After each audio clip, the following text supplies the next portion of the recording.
नमस्कार। यो हो समाचारमा स्वागत छ। म दिपेश घिमिरे। म अपेक्षा तिमिल सेना। सुरु गरौँ अहिलेसम्मका प्रमुख समाचारबाट।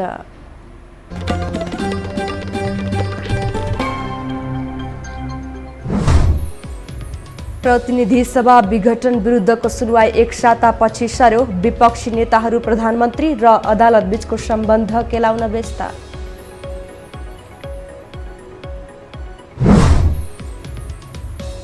प्रधानमन्त्री ओलीले व्यवस्थामाथि नि कु गरेको जसपा अध्यक्ष भट्टराईको आरोप। षड्यन्त्रको ताना बुना नबुन्न नेकपा अध्यक्ष नेपालको आग्रह।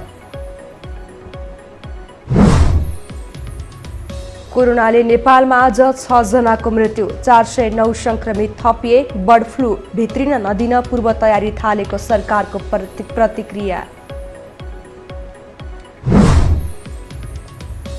जर्जिया राज्यको सिनेटमा डेमोक्रेटिक पार्टीका उम्मेदवार विजयी। अमेरिकी राष्ट्रपति ट्रम्पका लागि ठूलो धक्का भएको विश्लेषण।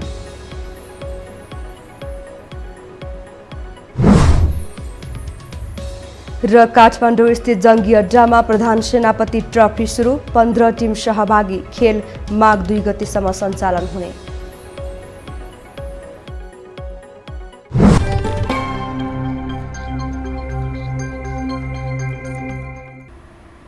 अब समाचार विस्तारमा। प्रतिनिधि सभा विघटनको मुद्दाको सुनवाई फेरि एक सातापछि सरेको छ। न्यायाधीश हरिकृष्ण कार्कीले संवैधानिक इजलासमा नबस्ने बताएपछि सुनवाई स्थगन भएको हो। अर्को पेशी पुस 29 गतेलाई तोकिएको छ। विपक्षीहरूको लिखित जवाफ आएपछि बुधबार सुरु भएको सुनवाईका क्रममा वरिष्ठ अधिवक्ता शम्भु थापा, रमण श्रेष्ठ र दिनेश त्रिपाठीले प्रश्न उठाएपछि न्यायाधीश कार्कीले इजलासमा नबस्ने घोषणा गर्नुभएको हो। कार्की, केपी शर्मा ओली नेतृत्वको अघिल्लो सरकारमा महान्यायाधिवक्ता रहेकाले अहिले यो मुद्दा हेर्दा स्वार्थ बाँझिने उनीहरूको तर्क छ। प्रधानमन्त्री केपी शर्मा ओलीले पुस 5 गते प्रतिनिधि सभा विघटन गरेपछि यस विरुद्ध करिब 2 दर्जन रिट परेका छन्। तिनको सुनवाईका लागि प्रधान न्यायाधीश चोलेन्द्र शमशेर जवराले आफ्नो नेतृत्वको संवैधानिक इजलासमा न्यायाधीश कार्कीसहित विश्वम्भर प्रसाद श्रेष्ठ, अनिल कुमार सिन्हा र तेज बहादुर केसी तोक्नु भएको छ।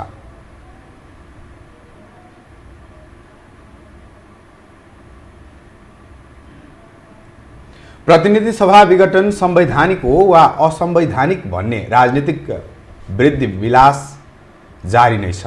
यता विषय न्यायालय मार्फत छिनोपानो लगाउने कसरत पनि भइरहेको छ। तर मुद्दा अदालतमा विचाराधीन अवस्थामै रहेका बेला नेताहरूले प्रधानमन्त्री र अदालतको सम्बन्धमाथि प्रश्न उठाइरहेका छन्। एक रिपोर्ट। प्रतिनिधि सभा विघटन गर्ने प्रधानमन्त्री केपी शर्मा ओलीको निर्णय विरुद्ध सर्वत्र आलोचना र विरोधका स्वरहरू गुन्जिरहेका छन्। उनको यो कदम असंवैधानिक भन्दै सर्वोच्च अदालतमा करिब 2 दर्जन रिट दर्ता भएका छन्। यसको सुनवाई बुधबार संवैधानिक इजलास मार्फत सुरु भइसकेको छ। मुलुकको भविष्यसँग जोडिएको यति गम्भीर विषयमा पनि न्यायालयले गरेको ढिलासुस्तीलाई नेकपा दाहाल नेपाल पक्षले सेटिङको संज्ञा दिएको छ। प्रथम दृष्टिमै असंवैधानिक ठहर गर्नुपर्ने विषयमा यति ढिलासुस्ती गरेको भन्दै नेताहरूले प्रधानमन्त्री र अदालतमाथि समेत प्रश्न उठाएका छन्। अदालतमा पनि सेटिङ मिलाइया छ, निर्वाचन आयोगमा पनि सेटिङ मिलाइया छ। त्यसैले संसद पुनर्स्थापित पनि हुँदैन, निर्वाचन चिन्ह पनि कहीँ जाँदैन भनेर प्रचार गरेकै भरमा त्यस्तो हुन्छ त हुँदैन। के संवैधानिक अङ्गहरूले स्वतन्त्र ढङ्गले स्वच्छतापूर्वक काम गर्न सक्दैनन्? हामीलाई विश्वास छ सक्छन्। राष्ट्रिय एकताका साथ निर्माण गरिएको संविधानको धारा 76 का कुनै पनि उपधाराले अहिलेको प्रधानमन्त्रीलाई विघटनको अधिकार नदिएको नेताहरूको तर्क छ।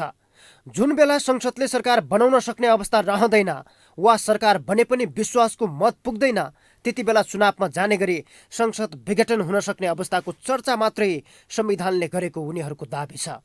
अधिकार नभएको जान्दा जान्दै पनि प्रधानमन्त्रीले विघटनको बाटो अपनाएर नैतिकता गुमाएको दाहाल नेपाल पक्षका नेताको आरोप छ। केपी शर्मा ओलीजीले दर्जनौं चोटि बोल्नु भएको छ बैठकहरूमा, म सबै बैठकमा छु। अब उपरान्त प्रधानमन्त्रीलाई प्रतिनिधि सभा विघटन गर्ने अधिकार छैन। धारा 76 मा त्यो छँदै छैन, 85 मा पनि छैन। उहाँको कल्पना के छ भने यो वैशाखमा चुनावको घोषणा गरेको कुरा भए पनि यो चुनाव हुँदैन, त्यसपछि यो सरकारको आयु लम्ब्याउँदै जाने, देशलाई थप अनिश्चयतर्फ धकेल्ने। प्रधानमन्त्री ओलीले संसद विघटन गरेर चुनावमा जाने घोषणा गरे पनि त्यो स्वार्थ सिद्धका लागि रचिएको फन्डा मात्रै भएको नेताहरूको तर्क छ। तर अध्यारो सुरुङभित्र प्रवेश गरेको मुलुकलाई अदालतको फैसलाले उज्यालो प्रदान गर्नेमा पूर्ण रूपले उनीहरू विश्वस्त हुन सकेका छैनन्। यो हो टेलिभिजनका लागि क्यामेरामा सञ्जय घिमिरेका साथमा सन्तोष भिके थापा, काठमाडौँ। प्रतिनिधि सभा विघटन सम्बन्धी मुद्दामा सर्वोच्च अदालतको संवैधानिक इजलासमा बहस सुरु भएको छ। प्रतिनिधि सभा विघटनको 17 दिनपछि सर्वोच्चले बहस थालेको हो। आखिर संविधानमा संसद विघटन सम्बन्धी कस्तो व्यवस्था छ त? एक रिपोर्ट। 2046 सालको परिवर्तनपछि 2047मा संविधान लेख्दा मस्यौदाकारहरूले संसद विघटन गर्ने विशेषाधिकार प्रधानमन्त्रीमा हुन्छ भन्ने निष्कर्ष निकाले। त्यसै अनुसार 2047को संविधानको धारा 53 को 4 मा प्रधानमन्त्रीलाई संसद विघटनको अधिकार दिइयो। त्यही धारामा टेकेर तत्कालीन प्रधानमन्त्री गिरिजा प्रसाद कोइराला र मनमोहन अधिकारीले 2051 र 52मा संसद विघटन गरे। प्रधानमन्त्रीको यही विशेषाधिकारलाई 2072 सालमा जारी भएको संविधानले अस्वीकार गर्यो। विगतको अनुभव र शासकीय प्रणालीमा सुधारको आकांक्षा सहितका विषयमा लामो बहस भएपछि 2047 सालको संविधानले प्रधानमन्त्रीलाई दिएको विशेषाधिकार 2072 को संविधानमा हटाएको हो। 76/7 को चाहिँ के छ भने त्यहाँ उल्लेख गरिएको छ। 76/7 भनेको 76/5 बमोजिमको प्रधानमन्त्रीले मात्रै त्यो धारा प्रयोग गर्न सक्छ। 76/5 बमोजिम भनेको यो संविधानले 4 वटा प्रकृतिको सरकारको परिकल्पना गरेको छ र 76/7 मा जम्प गर्नको लागि पहिला एकपछि अर्को विकल्पहरू रित्याउँदै जानुपर्छ। पहिला बहुमतको सरकार पछि त्यसपछि मिलिजुली सरकार, त्यसपछि अल्पमतको सरकार र त्यसपछि एउटा व्यक्तिको सरकार। अब एकपछि अर्को सबै विकल्प रित्याउँदाखेरि पनि सरकारै बन्न नसक्ने अवस्था भयो भने मात्रै चाहिँ के छ भने प्रतिनिधि सभा विघटित हुन सक्छ। अहिले प्रधानमन्त्री केपी शर्मा ओलीले प्रतिनिधि सभा विघटनका लागि प्रयोग गरेको धारा 76 को साथले भन्छ, प्रतिनिधि सभामा कुनै पनि दलको स्पष्ट बहुमत नरहेको अवस्थामा उपधारा 5 बमोजिम नियुक्त प्रधानमन्त्रीले विश्वासको मत प्राप्त गर्न नसकेमा वा प्रधानमन्त्री नियुक्त हुन नसकेमा प्रधानमन्त्रीको सिफारिसमा राष्ट्रपतिले प्रतिनिधि सभा विघटन गरी 6 महिनाभित्र अर्को प्रतिनिधि सभाको निर्वाचन सम्पन्न हुने गरी निर्वाचनको मिति तोक्नेछ। तर अहिले स्पष्ट बहुमत र सरकार सञ्चालनको विकल्प रहँदै संविधानका धाराको गलत प्रयोग गरी प्रधानमन्त्री केपी शर्मा ओलीले संसद विघटन गरेकाले सर्वत्र यसको विरोध चुलिएको हो। यस्तो अवस्थामा मौन रहेका संविधान सभा अध्यक्ष सुभाष चन्द्र नेङमङले प्रधानमन्त्रीलाई संसद विघटनको विशेषाधिकारबाट वञ्चित गरेको बताएका थिए। 2076 साउन 4 गते दिएको उनको अभिव्यक्ति अहिले सञ्चार माध्यम तथा सामाजिक सञ्जालमा चर्चाको विषय बनेको छ। हामीले त्यसलाई हटायौँ। अहिले प्रधानमन्त्रीले विघटन गर्न सक्दैन। संविधानमा हामीले त्यो व्यवस्थै राख्यौँ। अनि हामीले संविधानमा त अलिकति अगाडि भएमा बाहेक संविधानमा त हामीले बजेट जस्तै यो दिनमा निर्वाचन गर्ने भनेर राख्नु खोजेका थियौँ। तर त्यही दिन भनेर राख्दा एक दिन पनि तलमाथि पर्यो भने संवैधानिक अप्ठ्यारो आउँछ भनेर हामीले त्यो गरेनौँ। त्यसैले अहिलेको संवैधानिक व्यवस्था भनेको आवधिक निर्वाचन हो। 15 दिन 20 दिन अगाडि पछाडिको कुरा होला, तर आवधिक निर्वाचन ठ्याक्कै 5 वर्षमा चुनाव हुन्छ।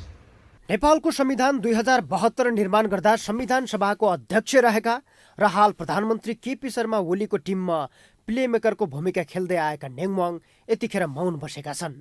संविधान निर्माणका क्रममा नायकको छवि बनाएका उनी संसद विघटनपछि गुपचुप रहेका छन्। यस्तो क्रियाकलापले उनलाई अहिले खलनायक बनाउन सक्ने आधार तय भएको छ।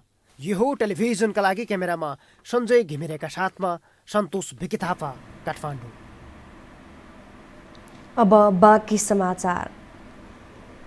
पूर्व प्रधानमन्त्री एवं जनता समाजवादी पार्टी जसपाका संघीय परिषद अध्यक्ष डाक्टर बाबुराम भट्टराईले प्रधानमन्त्री केपी शर्मा ओलीले कु गरेको आरोप लगाउनु भएको छ। नेपाल कम्युनिस्ट पार्टी नेकपा दाहाल नेपाल पक्षले काठमाडौँमा आज आयोजना गरेको अन्तर्क्रिया कार्यक्रममा नेता भट्टराईले प्रधानमन्त्री ओलीले संविधान र व्यवस्थामाथि कु गरेको बताउनु भएको हो। उहाँले प्रधानमन्त्री ओलीले चालेको कदम 2017 सालमा राजा महेन्द्र र 2061 सालमा राजा राजा ज्ञानेन्द्रले गरेको कु जस्तै भएको बताउनुभयो। अहिलेको परिस्थितिमा संसद विघटन संवैधानिक हो वा होइन भन्ने विषयमा बहस गर्न आवश्यक नरहेको उहाँको भनाइ छ।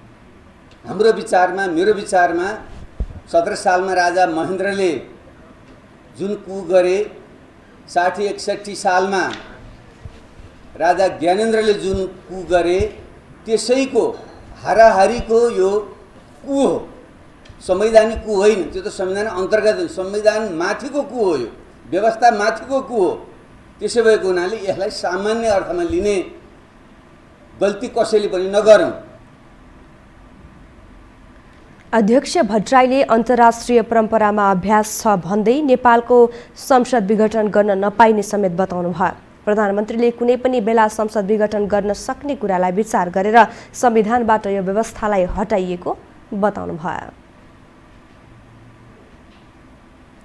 नेपाल कम्युनिस्ट पार्टी नेकपा दाहाल नेपाल समूहका अध्यक्ष माधव कुमार नेपालले देशमा कुनै हालतमा पुरानो व्यवस्था नफर्किने बताउनु भएको छ। बुधबार आफ्नै पार्टीले आयोजना गरेको अन्तर्क्रियामा अध्यक्ष नेपालले पुरानो व्यवस्था पुनः स्थापना हुने सपना नदेख्न आग्रह गर्नुभएको हो।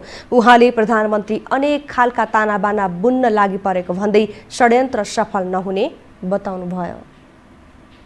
शासनको उल्लङ्घन त गर्नुभयो, पार्टीको विधि त तोड्नुभयो। उहाँले सबै राजनीतिक दलका भावनाहरूमाथि कुटाराघात गर्नुभयो र हुँदा उहाँले संविधानमाथि मर्माहत प्रहार गर्नुभयो। संविधानलाई छतबिछत पार्ने कामको सुरुवात गर्नुभयो। नेपाली कांग्रेसका नेता मिनेन्द्र रिजालले प्रधानमन्त्री केपी शर्मा ओली, ज्ञानेन्द्र शाह जस्तै चाँडै पतन हुने बताउनुभयो। संविधान मिच्नेहरू इतिहासमा लामो समय नटिकेको उहाँको भनाइ छ। भने एकजना इलेक्टेड अथोरिटेरियन रुलर, निर्वाचित सत्तावादी डोनाल्ड ट्रम्प बिदा हुँदैछन्। हिजो ज्ञानेन्द्र बिदा भए, आज ओली टिक्ने कुनै उपाय देख्दिनँ मैले। यस्ता सत्तावादीहरू जसले सत्तामा आएपछि नियम कानुनकै मान्नु पर्दैन भन्छ, ती मानिसहरू इतिहासमा कहिले पनि लामो समय टिका छैनन्, टिक्दैनन्। जनता समाजवादी पार्टी नेपालका अध्यक्ष महन्त ठाकुरले सधैँभर अग्रगमनको पक्षमा रहने बताउनुभयो। कुनै पनि हालतमा प्रतिगमनलाई साथ नदिने उहाँको भनाइ छ। काठमाडौँका सडक अहिले आन्दोलनमय छन्। दलका नेतादेखि कार्यकर्तासम्म सडकमै छन्। नेकपा दाहाल नेपाल पक्ष निकट विद्यार्थी संगठन अनिरासोबी पनि आज दिउँसै लालटिन बालेर आन्दोलनमा उत्रियो। एक रिपोर्ट। प्रधानमन्त्री केपी शर्मा ओलीले पुस 5 गते प्रतिनिधि सभा विघटन गरेसँगै काठमाडौँ आन्दोलनमय भएको छ। सरकारसँग रिस फेर्ने थलो सडक बनिरहँदा आन्दोलन र प्रदर्शनका शैली भिन्न देखिन थालेको छ। यसै क्रममा बुधबार पुष्पकमल दाहाल, माधव कुमार नेपाल पक्षको नेकपाको विद्यार्थी संगठन अनेरा सोभिले दिउँसै लालटिन बालेर प्रदर्शन गर्यो।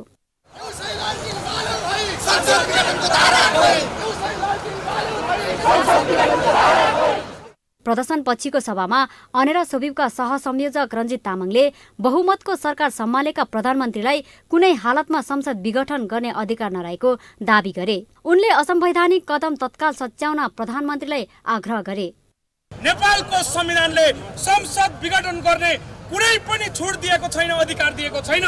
त्यसैले हामी भन्न चाहन्छौँ, अझै पनि उहाँलाई सोच्ने, अझै पनि उहाँलाई गल्ती सच्याउने, अझै पनि उहाँले गरेको गल्तीको प्रायश्चित गर्ने अवसर छ, समय छ।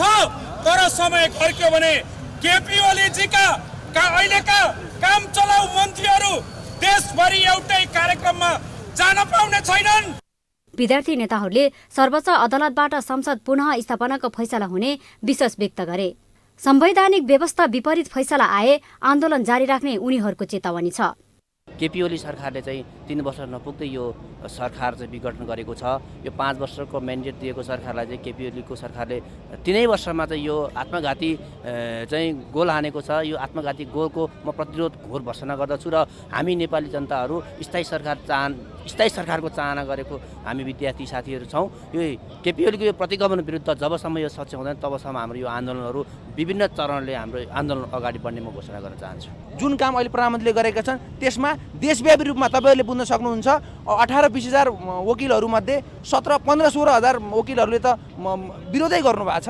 त्यस कारणले गर्दा हामीले सत्यको पक्षमा चाहिँ आवाज बुलन्द गरेका हौँ। अन्यरा सबैले अब निरन्तर अब आगामी दिनहरूमा पनि हामीले कार्यक्रम सार्वजनिक गरेका छौँ।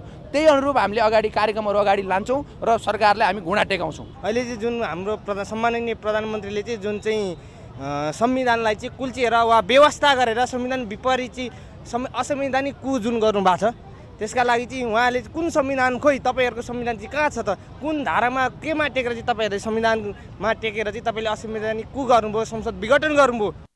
मंगलबार बसेको अनेरा सोभिको बैठकले संसद विघटन विरुद्ध दोस्रो चरणको आन्दोलनका कार्यक्रम सार्वजनिक गरेको थियो। उसले बिहिबार प्रधानमन्त्री केपी शर्मा ओलीको पुतला जलाउने कार्यक्रम समेत तय गरेको छ। यो टेलिभिजनका लागि क्यामेरामा सञ्जय घिमिरेका साथमा लीलामाया ठटाल, काठमाडौँ। हामीसँग समाचार अझै बाँकी छन्, अहिलेलाई विश्राम।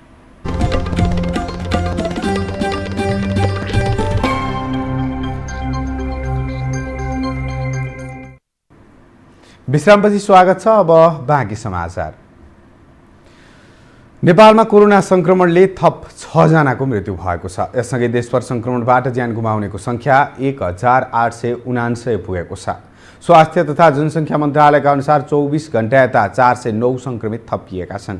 6706 जनाको PCR गर्दा 265 पुरुष र 144 महिला संक्रमित भएका हुन्। यीमध्ये काठमाडौँ उपत्यकाका 223 जना रहेका छन्। काठमाडौँका 159, ललितपुरका 50 र भक्तपुरका 24 जनामा संक्रमण पुष्टि भएको हो। आज देशभर 495 जना संक्रमण मुक्त भएका छन्। गत 24 घण्टामा कोभिड-19 संक्रमण मुक्त भई 495 जना डिस्चार्ज हुनुभएको छ। यससँगै आजसम्म संक्रमण मुक्त भई डिस्चार्ज हुनेको संख्या 2,56,161 पुगेको छ। हाल देशभर 5133 जना सक्रिय संक्रमित रहेका छन्। 342 जना क्वारेन्टाइनमा रहेका छन्।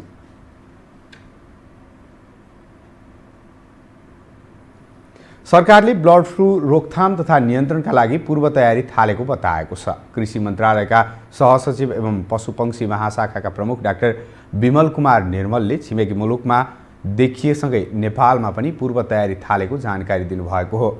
उहाँले सीमा क्वारेन्टाइनलाई कडा बनाउन र प्रयोगशालालाई तयारी अवस्थामा राख्न निर्देशन दिएको दावी गर्नुभयो।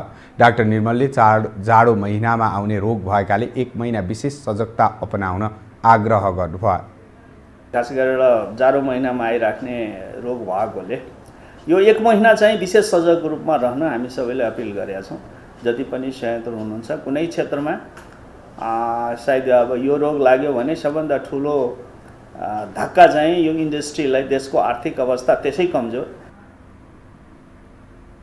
डाक्टर निर्मलले कुखुरा ओसार पसार गर्दा अनिवार्य रूपमा क्वारेन्टाइन प्रयोग गर्न, हेल्थ सर्टिफिकेट लिन र ठुलो परिणाममा मरेका कुखुराबारे जानकारी लिन आग्रह समेत गर्नुभयो।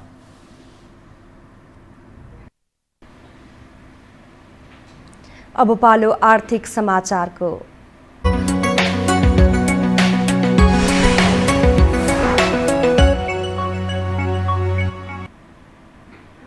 उद्योगी व्यवसायीले निर्यातजन्य वस्तुहरूको आन्तरिक बजार सुनिश्चित गर्दै अन्तर्राष्ट्रिय बजारको खोजी बढाउनु पर्ने बताएका छन्। 5औं निर्यात दिवसको अवसरमा नेपाल निर्यात परिषदले काठमाडौँमा आयोजना गरेको कार्यक्रममा नेपाल चेम्बर अफ कमर्सका अध्यक्ष राजेश काजी श्रेष्ठले वस्तुको बाह्य बजार खोज्नुभन्दा पहिला आन्तरिक बजारमा प्रवर्धन गर्नुपर्ने बताउनु भएको हो। स्वदेशी वस्तुको प्रयोग गर्ने बानी बसाल्न विभिन्न एक्सपो लगायतका प्रवर्धनात्मक कार्यक्रम सञ्चालन गर्न आवश्यक रहेको उहाँको धारणा छ। यहाँ पनि यो जुन हाम्रो नेपाली सामानहरूको लागि यो डिस्काउन्टेड र त्यसै पनि हामीलाई त कस्ट मात्रै आएको हुन्छ, कतिले त अलिकति कस्टमा पनि घटाएर दिइरहेको छ।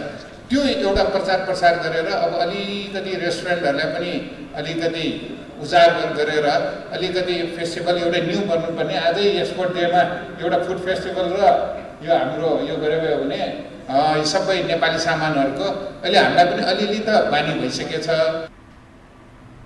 कार्यक्रममा निर्यात परिषदका अध्यक्ष हरिबहादुर कार्कीले निर्यात व्यवसायमा आइपर्ने समस्याहरूलाई व्यवस्थित रूपबाट समाधान गरी निर्यात व्यवसायीको हित संरक्षण गर्न र व्यावसायिक क्षमता अभिवृद्धि गर्न सबै क्षेत्रको सहयोग आवश्यक रहेको बताउनुभयो।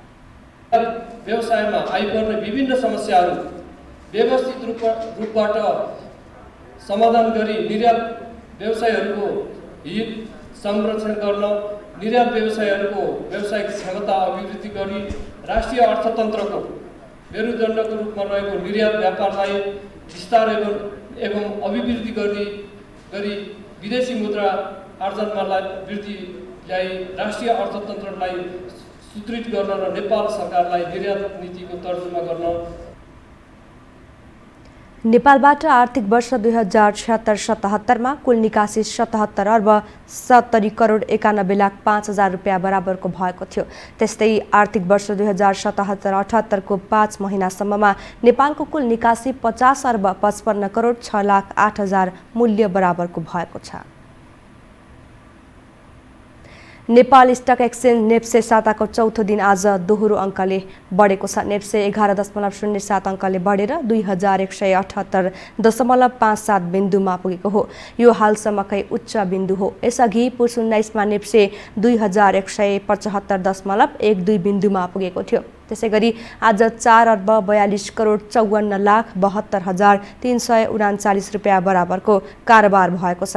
नेप्सेका अनुसार आज कारोबार भएका कुल 12 उपसमूहमध्ये 2वटा समूह घटेका छन् भने अन्य 10वटा समूह बढेका छन्। आज 5 कम्पनीहरूको शेयर सकारात्मक सर्किट लागेको छ। सर्किट लाग्नेमा कालिका लघुवित्त, जनउत्थान सामुदायिक लघुवित्त, स्वाभिमान लघुवित्त, नारायणी डेभलपमेन्ट बैंक र प्रभु लाइफ इन्स्योरेन्स रहेका छन्।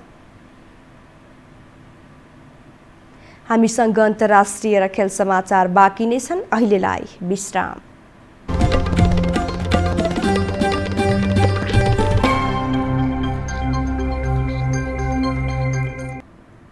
विश्रामपछि स्वागत छ। अब पालो अन्तर्राष्ट्रिय समाचारको।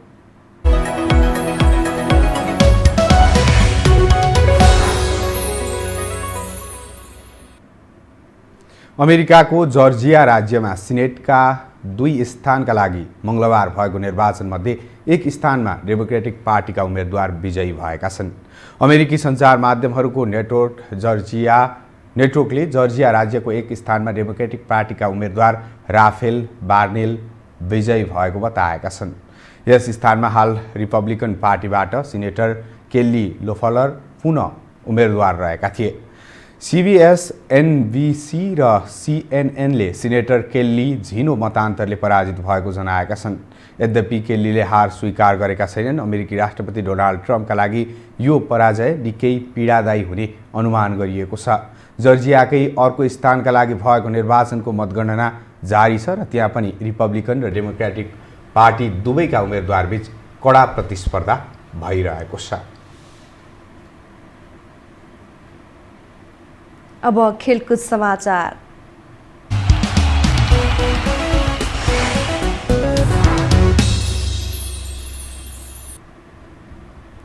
प्रधान सेनापति ट्रफी 2077 बुधबारदेखि सुरु भएको छ। प्रधान सेनापति पूर्णचन्द्र थापाले जङ्गी अड्डा स्थित खेल मैदानमा प्रतियोगिता उद्घाटन गर्नुभएको हो।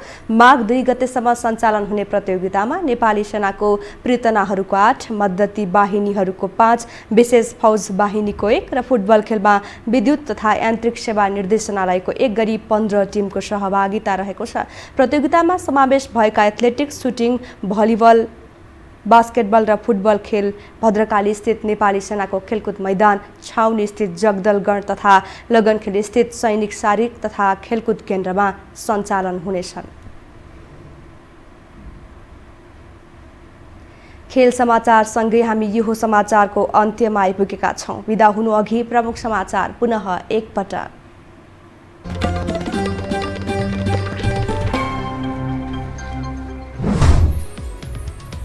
प्रतिनिधि सभा विघटन विरुद्धको सुनवाई 1 सातापछि सर्यो। विपक्षी नेताहरू प्रधानमन्त्री र अदालत बीचको सम्बन्ध केलाउन व्यस्त।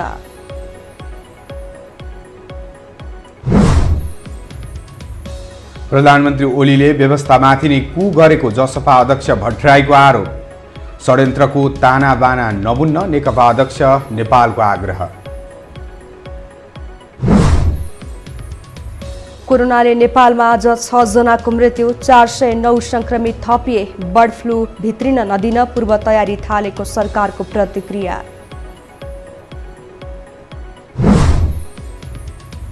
जर्जिया राज्यको सिनेटमा डेमोक्रेटिक पार्टीका उम्मेदवार विजयी, अमेरिकी राष्ट्रपति ट्रम्पका लागि ठूलो धक्का भएको विश्लेषण।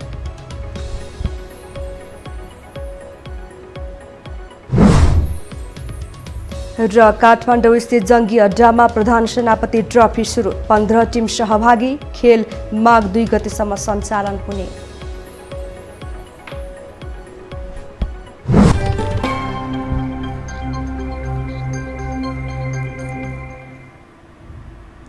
अवस्था यो समाचार सकियो। समाचार बुलेटिनका साथै यो टेलिभिजनका सम्पूर्ण कार्यक्रम यो टेलिभिजन.com, यो खबर.com युट्युब र फेसबुकमा पनि पढ्न र हेर्न सक्नुहुनेछ। मोबाइलमा यो टिभी एप डाउनलोड गरी हामीलाई प्रत्यक्ष हेर्न सक्नुहुनेछ। तथ्यसहितको निष्पक्ष समाचारका लागि यो टेलिभिजन हेर्दै गर्नुहोला। नमस्कार।